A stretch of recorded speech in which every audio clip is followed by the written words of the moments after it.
Muy buenas tardes. Desde San Marcos, la Decana de América, Canal Web de Culturas, con su programa Pensadores Peruanos. Es un programa que presenta a los estudiosos y académicos sanmarquinos y de otros centros superiores del país, quienes con su producción científica, su trayectoria académica y publicaciones nos hace conocer nuestra vasta y rica formación social. Los resultados de sus estudios e investigaciones han contribuido al desarrollo de la ciencia, la tecnología y las humanidades. Han dejado huellas en las generaciones de hoy y están vigentes en las publicaciones que de ellas se realizan. En esta oportunidad damos la bienvenida a la magíster Claudia Ruiz Canchapoma, que es gerente general de EMI Lima, de la Municipalidad Metropolitana de Lima. Sea usted bienvenida. Doctor Bernardino, muchas gracias por la gentil invitación. A nombre de la Municipalidad de Lima, en este caso represento a la empresa municipal inmobiliaria de Lima, que este año justamente cumplió 37 años de vida institucional y en estos 37 años ha trabajado por la recuperación del centro histórico y también en otras actividades que han ayudado a mejorar nuestra ciudad. Qué bien, doctora. Usted realmente tiene una experiencia muy grande sobre el patrimonio cultural de esta gran Lima y del país. Hago algunas referencias. Ella es abogada y docente universitaria, magíster en Derechos Fundamentales por la Universidad San Carlos III de Madrid, magíster en Escritura Creativa por la Universidad de Salamanca, en España. También magíster en Gestión de Políticas Públicas por la Universidad Federico Villarreal, especialista en Derecho Administrativo, docente, especialista en Literatura Infantil. Su campo de acción es la investigación jurídica y derecho administrativo, el control interno y la auditoría gubernamental y gestión cultural. Ha sido viceministra del Patrimonio Cultural e Industrias Culturales, igualmente viceministra de Interculturalidad. Actualmente es gerente de EMI Lima. Tiene varios reconocimientos, como el que tiene por el Congreso de la República del Perú, por la promoción que ha hecho y viene haciendo sobre la cultura del país. También por el Congreso de Estados Unidos, por la Municipalidad de Lima, y como repito, es gerente de la empresa municipal inmobiliaria de Lima, EMI Lima. Ha hecho posible la recuperación del Teatro Municipal, del Parque de la Reserva, del Teatro Segura, del Teatro La Cabaña y del Circuito Mágico del Agua, entre otros. Bueno, es las referencias que doy de la doctora Claudia. Doctora, cuéntenos sobre su experiencia acerca de la recuperación del patrimonio cultural en el centro histórico de Lima. Creo que mi experiencia, doctor, ha sido bastante grata. En un inicio un poco difícil, porque estábamos en un momento que teníamos que armar diferentes documentos, como son los anteproyectos, el expediente técnico, porque para recuperar el patrimonio cultural tenemos que pasar por todo un largo proceso, un proceso documentario. Y muchas veces la población nos dice: recuperen tal iglesia, recuperen tal lugar, y entonces no saben que pasa por todo un proceso. En principio, hacer una investigación, un estudio, hacer un perfil, luego formular un anteproyecto, luego el expediente técnico y luego decidir, buscar el financiamiento y saber si va a ser una licitación o va a ser por administración directa. Y luego ya viene el periodo de ejecución. Entonces estamos hablando de proyectos que quizás en una gestión municipal se planteen en el primer año, pero que recién los vamos a ver ejecutados en el tercer año o en el cuarto año, cuando ya se está terminando la gestión municipal. En el año 2016, cuando empezamos a trabajar una serie de proyectos a través de la Municipalidad de Lima, tuve la suerte de tener un equipo que me acompañó, un equipo de profesionales que luchó contra el tiempo y se lograron hacer todos estos trámites, ¿no? Y parte de los procedimientos que instaura el Estado peruano. y se pudo. Entonces, lo importante es que en nuestro país, y no solamente en las municipalidades, existan políticas públicas que trasciendan gobiernos, que trasciendan banderas políticas y que solamente tengan un solo traje, que sea la cultura, la recuperación de nuestro patrimonio. Entonces es importante que hayan políticas que, si bien es cierto, sean de corto tiempo, de corto, de mediano y de largo plazo, y que se continúen en el tiempo. Es por eso que vemos el día de hoy recuperados varios lugares importantes e icónicos de Lima.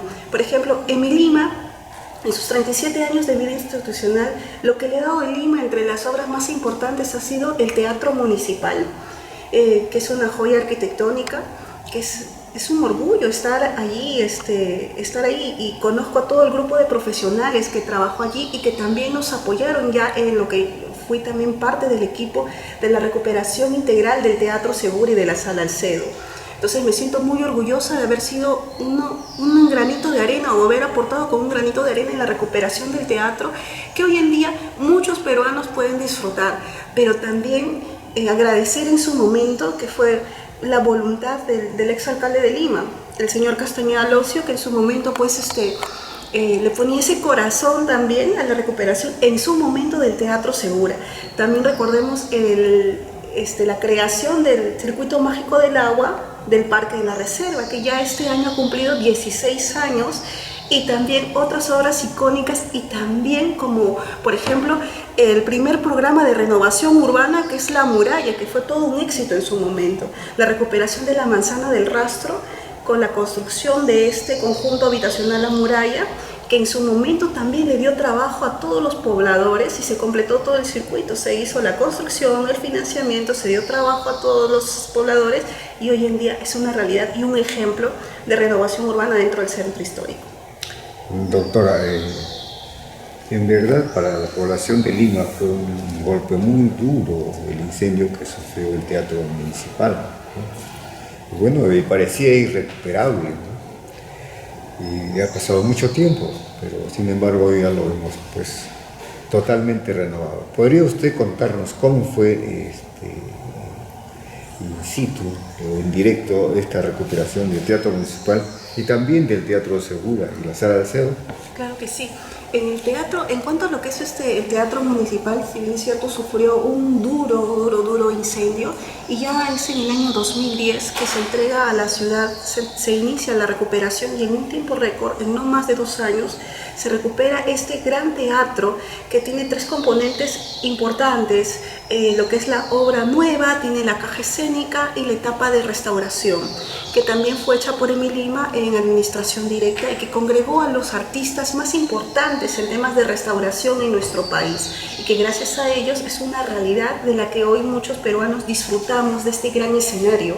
Además, el Teatro Municipal también fue construido gracias, y muchas personas cuando el municipio hace algún tipo de recaudación no conoce en qué se utilizan estos fondos. Gracias a las entradas del circuito mágico, que continúan a 4 soles, que es una entrada social, han pasado 16 años y continúa a 4 soles, gracias a ese dinero que se ahorró, se pudo recuperar el Teatro Municipal.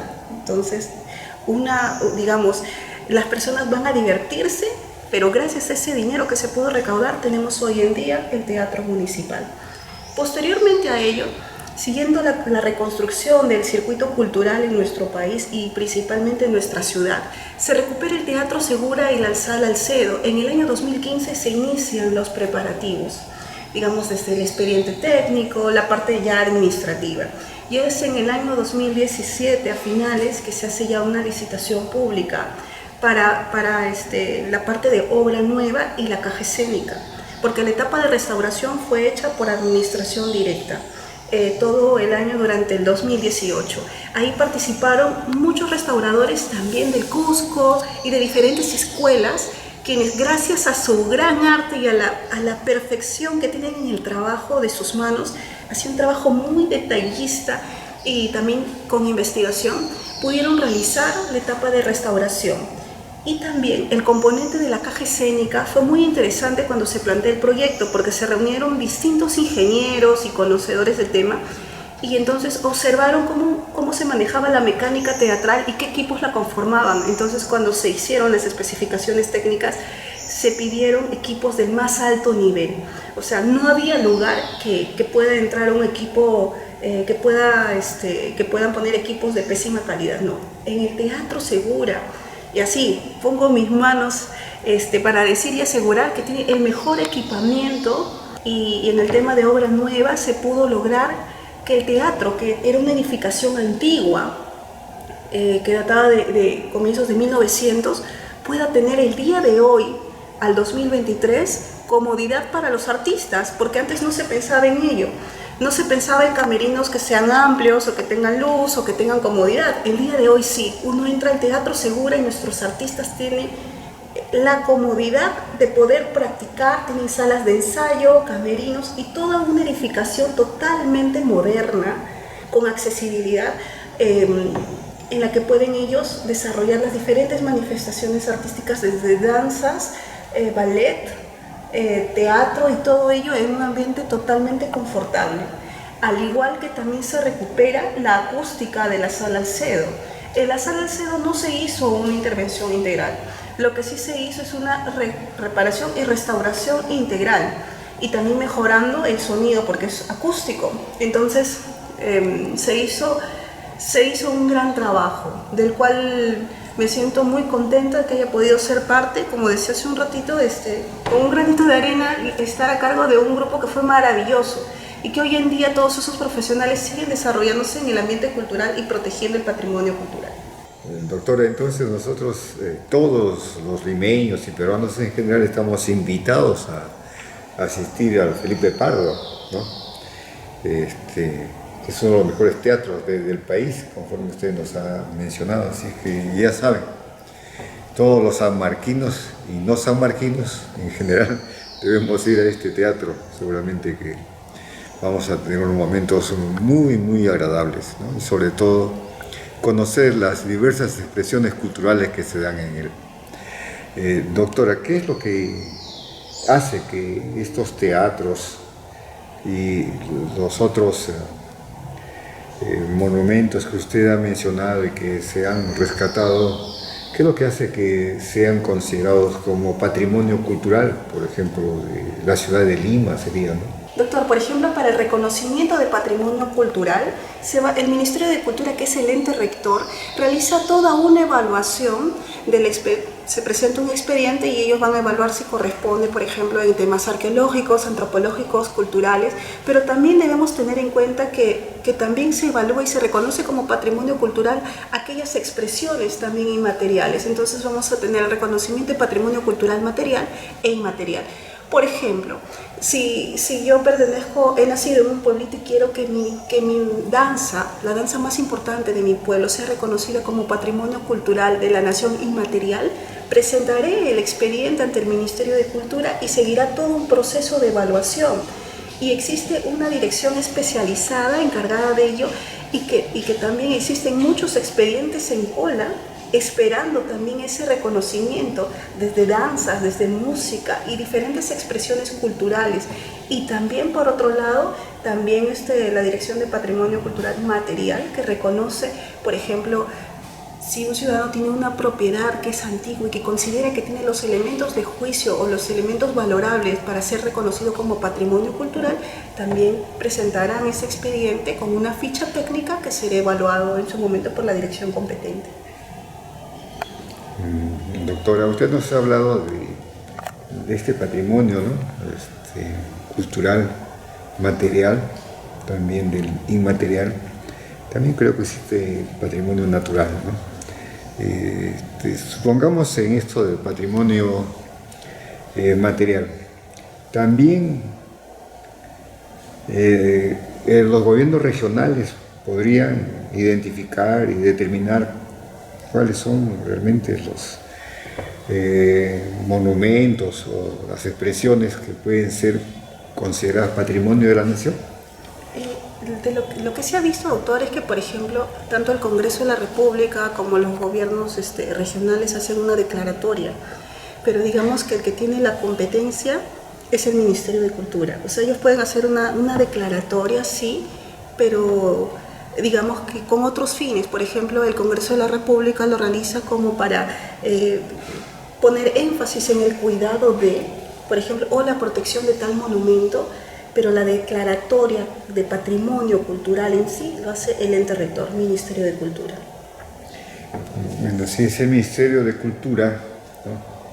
Se supone que también a través del Ministerio el Perú puede estar considerado a nivel mundial a través de la UNESCO, ¿no? Y saber qué monumentos nuestros o qué expresiones son considerados como patrimonio de la humanidad. ¿Eso es así, no? Sí, así es. Es más, ante la UNESCO, diferentes, por ejemplo, ya sea reconocimientos de patrimonio cultural, también están postulando para ser patrimonio cultural de la humanidad, y es la UNESCO quien se encarga en su sede central o en su conferencia anual que realizan a nivel internacional, quien se van a encargar de analizar y de evaluar que este patrimonio cultural, ya sea material o inmaterial, pasa a ser patrimonio cultural de la humanidad. Sigue todo un proceso. Algún día en una conversación me decían, Claudia, eso no se trata de un corto tiempo, son años que pasa por evaluación, y ahí tenemos nosotros varios proyectos como país que siguen todavía en la cola para ser reconocidos como patrimonio cultural de la humanidad, y esperamos que sean muchos más. Y lo que también esperamos que no esté mucho tiempo en la cola, ¿no? Porque de lo que podemos mencionar, son muy pocos los que están a ese nivel. Por ejemplo, las líneas y los geoglifos de Nazca, ¿no? Y Palpa, así como el complejo arqueológico de Chanquillo, el santuario histórico de Machu Picchu, la ciudad de Cusco, el sistema vial andino del Capañán, la ciudad sagrada de Caral, el centro histórico de la ciudad de Arequipa, como también el centro histórico de la ciudad de Lima, la zona arqueológica de Chanchán, el Parque Nacional de Abiseo y el Parque Nacional de Mano, son las que están consideradas a ese nivel. Pero las otras, como usted señaló, deben estar haciendo cola, ¿no? Habría que dar un empujoncito o un gran empujón. Por ejemplo, no se habla de la ciudad de Huamanga, que es muy hermosa. Las chulpas de Silustani no están. El Parque Nacional del Huascarán tampoco. La bahía de Paracas, que ahora la están destruyendo, pero tampoco está. El centro histórico, que la ciudad de Trujillo, o sea, de la Libertad, tampoco está el señor de Zipán, las tumbas y otros, ¿no?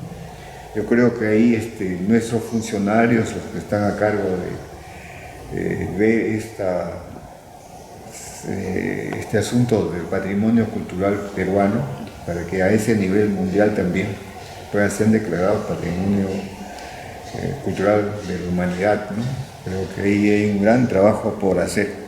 Bueno, nosotros seguimos pensando que eso debe hacerse, ¿no? ¿Usted qué piensa de todo esto, doctora? Sí, pienso que debe hacerse, pero también es importante señalar que el Ministerio de Cultura lleva realizando un gran trabajo con todo su equipo técnico. En algún momento lo he visto de cerca, y ya desde fuera del Ministerio de Cultura veo los grandes esfuerzos que realizan, y que muchas veces responden a trámites que ya están instaurados y a procesos que a veces uno observa desde afuera y de forma impaciente decimos, queremos que ya se cumpla, pero sí, en algún momento que me tocó estar desde el otro lado del Ministerio de Cultura, sí he sido testigo del trabajo que realiza todo el equipo que conforma el Ministerio de Cultura desde sus diferentes dependencias para que sea posible. Y también mi admiración a los funcionarios, también al equipo técnico que tiene la UNESCO, quienes se suman a ese gran esfuerzo de reconocer como patrimonio cultural de la humanidad a varias manifestaciones culturales que tenemos en nuestro país. Pero también algo muy importante, una vez que es reconocido, por ejemplo, el centro histórico como patrimonio cultural de la humanidad, es nuestra obligación como ciudadanos limeños, ciudadanos peruanos, mantener ese nivel. Porque si nosotros depredamos, ensuciamos, dañamos el patrimonio cultural, también podemos perder esa denominación como patrimonio cultural de la humanidad, que en algún momento también nos vimos en riesgo de perderla en el año 2018. Entonces se hizo un gran esfuerzo desde la Municipalidad de Lima por trabajar en conjunto, verificar aquellas observaciones que teníamos desde la UNESCO para que se puedan se puedan trabajar en ellas y Lima continúe teniendo esta denominación.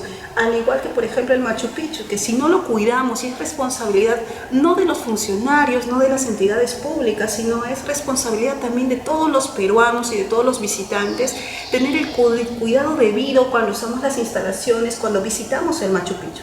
Muchas personas no, por el selfie o por la foto, quizás no respetan las zonas que son de cuidado o que no permiten a los visitantes, saltan las bardas y todo ello, y entonces dañan el patrimonio y no tienen ese cuidado. No saben que por esas imprudencias o esa falta de respeto a nuestro patrimonio cultural, también podemos perder ese reconocimiento a nivel internacional que tenemos, ¿no? Reconocidos como Patrimonio Cultural de la Humanidad, y estoy segura que vamos a seguir teniendo más reconocimientos, pero también debemos de ser conscientes que debemos cuidar y mantener y proteger los que ya tenemos. Yo creo que con eso tenemos que coincidir todos, ¿no? Tenemos que proteger nuestro patrimonio y no permitir pues, que en un momento nos la quiten, ¿no? Esa denominación y ese reconocimiento que tienen estos monumentos en nuestro país. Claro que hay varias cosas que tendríamos que ver por allí, por ejemplo, este asunto que usted ha tocado de Machu Picchu, ¿no? Sucede que uno visita Machu Picchu y se encuentra en una ciudad pues, desierta. Oiga usted, no había cerámicas, no había orfebrería, no había objetos de diversa índole en una ciudad como Machu Picchu. ¿Qué pasó con Machu Picchu? Es una ciudad pues, desnuda, ¿no? Solamente la parte arquitectónica, ¿no? Los edificios, las piedras, ¿qué le digo? El puerto de las tres ventanas, ¿no? O el Intihuatana, que también lo rompieron, y bueno, uno puede visitar también Huayna Picchu, pero ¿dónde están los restos? ¿Por qué este señor Hiram Bingham se llevó? Realmente es un depredador, ¿no? ¿Cómo se lleva a Estados Unidos más de 42.000 piezas que estaban en Machu Picchu? Y se dijo que iban a devolver, cuando estuvo Alon García, creo que no volvieron ni 400 piezas, ¿no? Bueno, ¿y qué hace el gobierno para reclamar y seguir reclamando que esas piezas vuelvan al país, ¿no? Y que se vuelvan a restaurar en Machu Picchu? ¿Por qué tener así? ¿Por qué seguir aceptando lo que estos depredadores han hecho? Porque eso no solamente, como usted sabe, no es solamente en el Perú, ¿no? Usted sabe que los grandes países, a través de las guerras, ¿no? Y otras acciones de poder, han concentrado el patrimonio de muchos países. Si usted va solamente al Museo del Louvre en París, ¿no? Hay toda una sala que es sobre el Egipto, una sala de Caldea, ¿no? Una sala de Grecia, otra de Roma y así. ¿Pero acaso no están ahí las grandes riquezas de estos países? Encontrar, por ejemplo, ¿qué le digo? ¿No? Las piezas del Egipto, de los faraones allí en Francia, ¿no? Un obelisco enorme, por ejemplo. También egipcio que está allí en una plaza principal de Francia. O los monumentos de Grecia, por ejemplo, está también en el Louvre. De Roma, ni qué decir, de Caldea igual.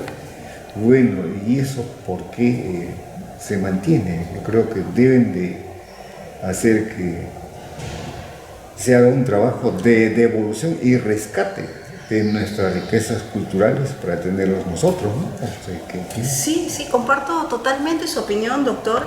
Y es importante también resaltar en los últimos años el gran trabajo que ha realizado el Estado peruano en la recuperación del patrimonio cultural material que se ha encontrado, por ejemplo, en distintos lugares del mundo, y se ha recuperado desde huacos, vasijas y diferentes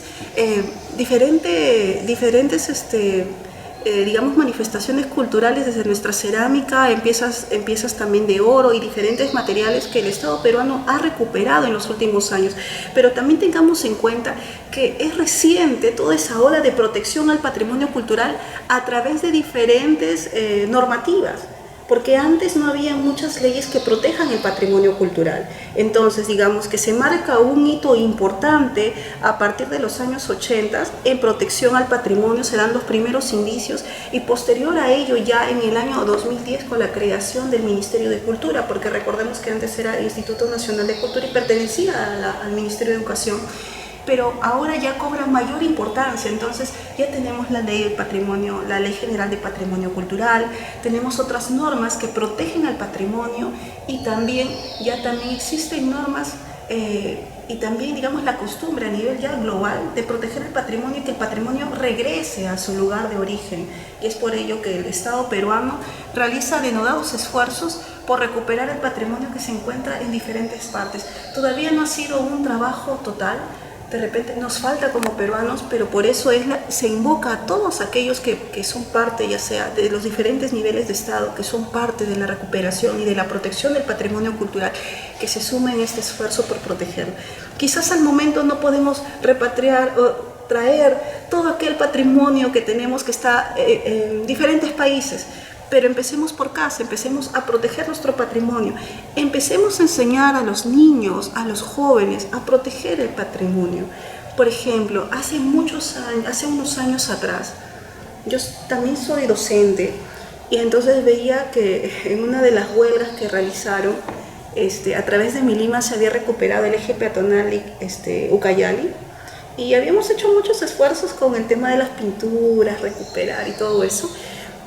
Pero pasan los huelguistas y destruyeron todo lo que habíamos recuperado. O sea, sí, estamos en un espacio democrático y todo ello, pero hay que respetar, o sea, se puede alzar la voz de protesta, pero en un ambiente pues pacífico y no destruir el patrimonio. Eso es un ejemplo, ¿no? Destruyeron muchas cosas que nosotros lo mirábamos con mucha tristeza y decíamos, ¿qué es lo que queremos transmitir a las nuevas generaciones, a los niños, a los jóvenes, en cuanto a protección del patrimonio?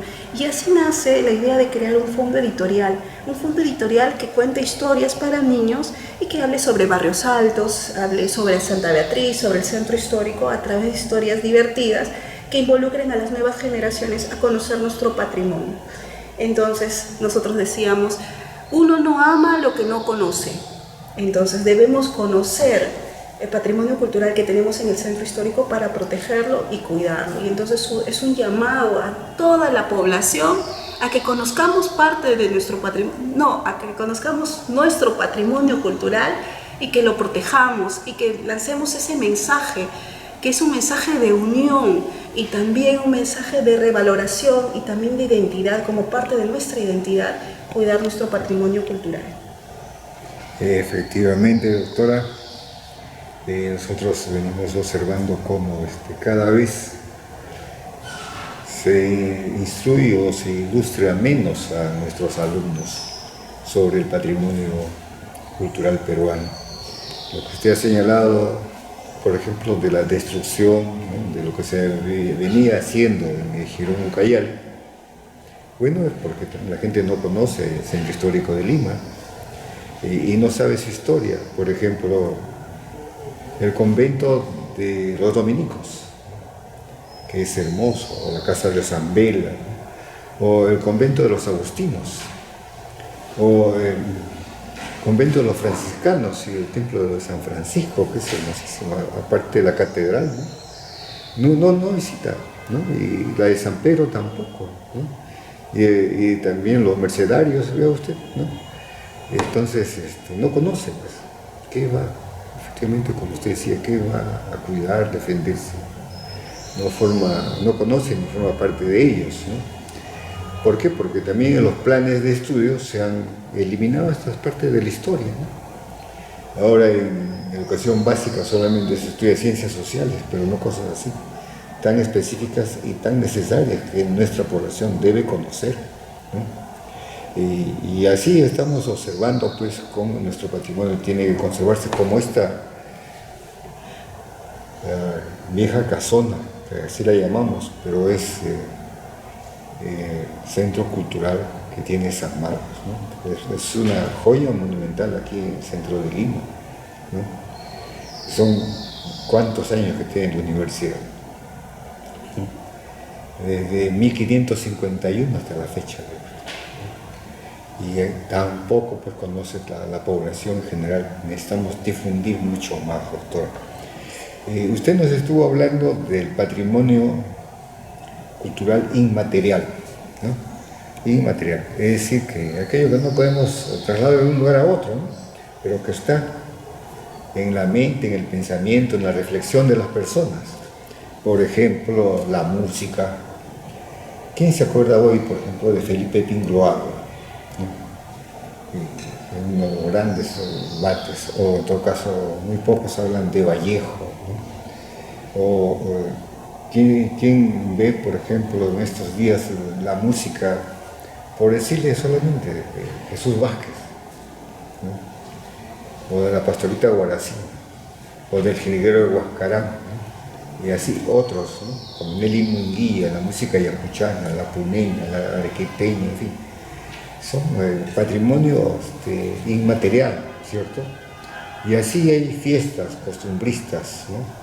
Como la Virgen de la Candelaria, ¿no? O como la Virgen de las Mercedes en Paita, ¿no? Que es hermosísima esa fiesta, o el cautivito que llaman en Ayabaca, ¿no? Y bueno, todas estas costumbres, aparte de los mitos, las tradiciones, en fin, forman parte del patrimonio cultural e inmaterial peruano. ¿Cómo deberían actuar o qué deben hacer los pobladores de los diferentes pueblos, distritos y provincias de nuestro país para hacer que esas expresiones sean reconocidas por el Ministerio de Cultura o en todo caso las entidades que de una u otra manera deben aparecer en los gobiernos regionales?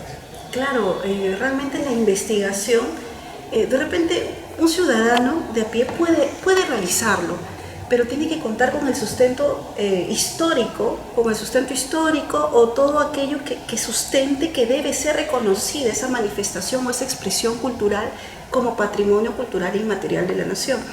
Por ejemplo, hace dos años fue reconocido como patrimonio cultural de la nación la Diablada Poneña, que pasó por todo un proceso en el cual los pobladores se apoyaron del gobierno regional, del gobierno provincial, y quienes hicieron y sumaron fuerzas para que este reconocimiento sea una realidad. Ya hace poco se celebró su segundo año. ¡Qué orgullo! Estamos orgullosos de que la Diablada Poneña haya sido reconocida como una manifestación cultural importante dentro de nuestro país, ¿no? Entonces, a todos aquellos pobladores que quieran que sus danzas o sus diferentes expresiones culturales sean reconocidas, es importante que presenten su expediente, tienen su ficha técnica y la presenten ante el Ministerio de Cultura y pasará por todo un tema de evaluación, ¿no? Y esos trámites están expuestos en su página web. Sí, pues hay varias expresiones culturales, por ejemplo, de los abuelitos de Quipán, que ha sido reconocida y bueno, ha tenido pues una difusión grande en el Japón, en diferentes países de Europa, etc. Y bueno, muy orgullosos ahora de que han sido reconocidos, son patrimonio del país, ¿no? Y como esta danza, otras más. Recuerdo, por ejemplo, eso de los moros y cristianos.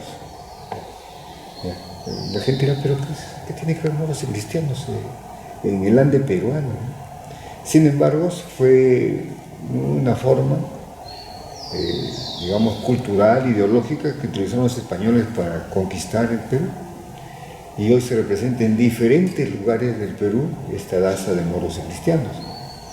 Por ejemplo, usted va a Colán, en Piura, se representa la danza de moros y cristianos. Y acá en el Valle de Chillón, por ejemplo, los pueblos de Quipán, Huamantanga, y qué le digo, Zumbilca, y así otros pueblos, igual sucede en Yauyos, ¿no? En otros pueblos de Lima provincia, igual en el Cusco, en varios lugares también, en la Sierra de Ica, se viene representando esa danza de moros cristianos. Incluso acaban de publicar un libro sobre los moros y cristianos en el mundo, ¿no? Bueno, yo estoy revisando, pero parece que es muy amplio el título para lo que dicen. Sin embargo, ¿cómo podrían comenzar ellos a hacer que esta danza sea reconocida? ¿Qué pasos en concreto podrían dar? En concreto, primero hacer toda una investigación histórica, cuándo nace la danza, y diferentes argumentos sólidos que que sustenten que puede ser reconocido como patrimonio cultural. Ese expediente presentarlo al Ministerio de Cultura y pasará por la dirección competente y ellos lo evaluarán y los llamarán incluso para decirles qué falta, qué necesitan, pero el primer paso es elaborar un expediente con el sustento técnico, histórico, antropológico, social y todo aquello que tenga que sustentar que debe ser reconocido como patrimonio cultural, desde su antigüedad hasta el sentido y lo que quiere transmitir con esa danza. Eso es importante, poder tener todo ese sustento para que puedan ser reconocidos. El primer paso es elaborar ese expediente. Bien, doctora, dígame, ¿se puede hablar de un patrimonio cultural documental? También, que lo tenemos en nuestro Archivo General de la Nación. También tenemos patrimonio documental. O sea, hablando de los archivos así como de la Nación, de la Biblioteca Nacional, así es, ¿no? así El Archivo Agrario y otros más, ¿no? Y bueno, pues, ¿cómo considerar, por ejemplo, una colección completa de los cronistas del Perú?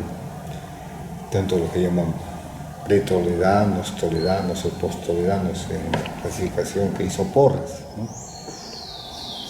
¿Qué podría opinar sobre eso? Lo que yo podría evaluar de ello es, por ejemplo, que para poder reconocer diferentes tipos de patrimonio se siguen distintos criterios de evaluación, que también, por ejemplo, si queremos postular como patrimonio cultural debe cumplir y pegarse a ciertos criterios. Si es patrimonio cultural documentario, tendrá ciertos criterios de evaluación que tiene que cumplir tanto en tiempo, también el tema de difusión y diferentes aspectos. Y cada uno va a tener su propio catálogo de criterios a evaluarse. Entonces, sería muy importante determinar, por ejemplo, qué queremos nosotros exactamente reconocer, obtener el reconocimiento de patrimonio cultural para poder postular.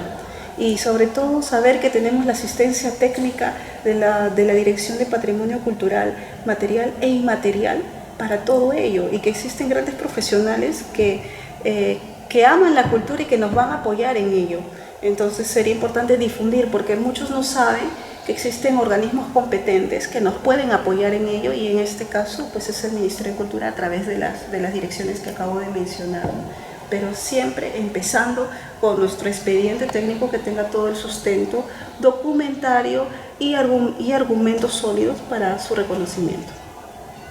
Bueno, está muy claro, doctora, ya sabemos todos entonces que tenemos que elaborar el expediente técnico, ¿no? Es importante con un sustento realmente documentario para poder iniciar este trabajo de reconocimiento, ¿no?, de estas manifestaciones culturales, materiales e inmateriales para que sean patrimonio cultural del país. Claro, yo recuerdo en esto del patrimonio documental que el doctor Valdemar Espinosa Soriano, profesor emérito de esta casa de estudios, al entregar su biblioteca a San Marcos, entregó la colección completa de todos los cronistas del Perú. Eso ya es un patrimonio documental, ¿no?, valiosísimo que tiene San Marcos al servicio de todo el país. Muy bueno, pero también se da pues que en muchos lugares de nuestra patria la gente escribe, la gente revisa documentos y encuentra muchos documentos, y esto es en el Perú, y también muchos documentos nuestros que están fuera. En un programa anterior que hicimos acá, entrevisté al doctor Ernesto Yepes, sobre el tema que se firmó en la guerra con Chile, para que los territorios, después de un plebiscito, regresen, o en todo caso pasen a Chile, ¿no?, pero en este caso regresen al Perú. Tiene un libro sobre el plebiscito inconcluso, ¿no? ¿Por qué finalmente no se hizo el plebiscito y Estados Unidos ordenó que Arica se vaya para Chile y Tacna para el Perú, ¿no? Y el doctor Yepes había conseguido, no en el Perú, sino en Estados Unidos, en un archivo donde nadie daba un centavo. Pero él, como era tacneño, y es tacneño, comenzó a hurgar, ¿no? Hasta que ahí arrimado, anaqueles se encuentra pues un bloque de documentos, era justamente documentos sobre el plebiscito que se firmó. Y bueno, él investigó, no llegó a investigar, digamos, las 2/3 partes, no una tercera parte de toda la documentación. Regresó acá, publicó, hizo de conocimiento intacto a las autoridades a nivel nacional, nadie le hizo caso. Y no se continuó con la investigación. Ahí está. Son documentos peruanos que están lejos.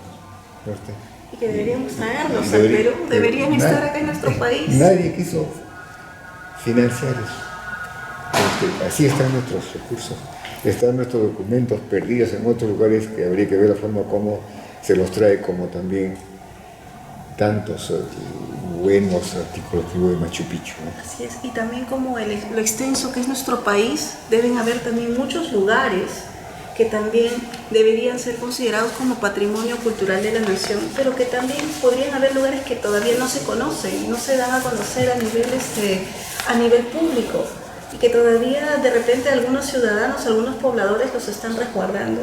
En algún momento, cuando visitaba algunos pueblos, me contaban, tenemos nosotros unas ruinas que son más bonitas que el Machu Picchu, pero están de acá 4 horas o están en lugares poco accesibles. Y de repente todavía en nuestro país hay muchas joyas por descubrir, muchas joyas arquitectónicas por descubrir, parte de nuestra historia, y todavía nos falta investigar mucho más como peruanos. Por ejemplo, tenemos un lugar muy bonito en Lima que poco se habla, que es la Huaca Mateo Salado. La Huaca Mateo Salado tiene una extensión de casi 17 hectáreas y pertenece al cercado de Lima, pero está en el límite de Breña y Pueblo Libre. Entonces, en las noches, cuando iluminan esta huaca, es realmente imponente, impresionante y hermosa. Y me ponía a pensar, de repente si ahí se realizan algunos proyectos que pongan en valor la huaca, porque en algún momento también fue invadida, tenía posesionarios precarios y sé que están trabajando para que la huaca esté libre, pero también ponerla en valor. Qué importante es estudiar parte de nuestra cultura, y poner en valor estos monumentos que están en pleno centro de Lima. Sé que se está realizando un trabajo denodado, pero que nos falta todavía mucho más. Seguir trabajando y seguir sumando desde donde nos toque trabajar, sumar para que la cultura se ponga en valor en nuestro país. Efectivamente, doctora, hay mucho por hacer en el país, ¿no? Para recuperar todo esto tenemos la Huaca de San Marcos, por ejemplo, que es enorme, pero el costo de su recuperación es enorme y la universidad no dispone. Ve usted el Estado para la universidad, que es la universidad estatal más grande del país, no le dan ni el 50% de su presupuesto. Pero sí da a otras universidades que además de recibir el pago de los alumnos, le da el Estado, ¿no? San Marcos no cobra un centavo a los alumnos que estudian allí. Bueno, no tenemos los recursos para poder rescatar, por ejemplo, y darle valor a la Huaca de San Marcos, que sería realmente muy bueno para todo el país, ¿no? Sobre todo para los que vivimos en Lima. Y así hay muchos otros lugares naturales. Recuerdo, por ejemplo, el Río Grande, el Río Cañete, toda la parte alta, que es hermosísima. Quien no conoce, los invito a conocer. O el Chaupihuaranga, que es un valle hermosísimo que está en el centro del país, ¿no? Está en Pasco. No dejen de visitar el Chaupihuaranga, como el río sagrado también de los incas, ¿no? Y así hay otras zonas turísticas como los bosques que tenemos en la selva, en el Valle del Purús y otros. Bueno, es muy grande el país para seguir conversando sobre esto y sobre el patrimonio cultural. Doctor, sus palabras finales. Bueno, en principio mi agradecimiento por la invitación. Me siento muy contenta de haber estado el día de hoy en la Casona de San Marcos, que es una joya monumental y arquitectónica del centro histórico, y y lo importante es que esté abierta al público en general. Realmente me he quedado maravillada el día de hoy. He visitado la casona después de más de 20 años y me he quedado sorprendida porque está hermosa, bien mantenida, recuperada, cuenta con unos ambientes increíbles como para fotos de portada. Realmente es muy bonito venir acá y sobre todo participar en un programa que difunde cultura. Necesitamos más programas como este que difundan cultura, que entrevisten a personas de distintas áreas que trabajamos por la cultura de nuestro país, para dar a conocer nuestra voz y decir qué se está haciendo, y también que los ciudadanos se sumen a esta lucha de protección del patrimonio desde cada uno, desde su hogar, desde el lugar donde se encuentra, puede ser un protector o un guardián del patrimonio cultural de la nación. Y también sepamos que todas esas manifestaciones y expresiones culturales no solamente las oímos o las vemos, sino también las llevamos en nuestro corazón y las llevamos impregnadas en nuestro cerebro, porque son parte de nuestro día a día y de nuestra construcción como mejores seres humanos. El arte y la cultura es el alimento del espíritu, entonces hay que nutrirnos con ello y hay que proteger toda aquella manifestación, expresión y patrimonio cultural de esta gran nación que es el Perú. Muchísimas gracias, doctor. Igualmente a todos los amigos que nos escuchan y nos ven por su programa Pensadores Peruanos. Muy buenas tardes.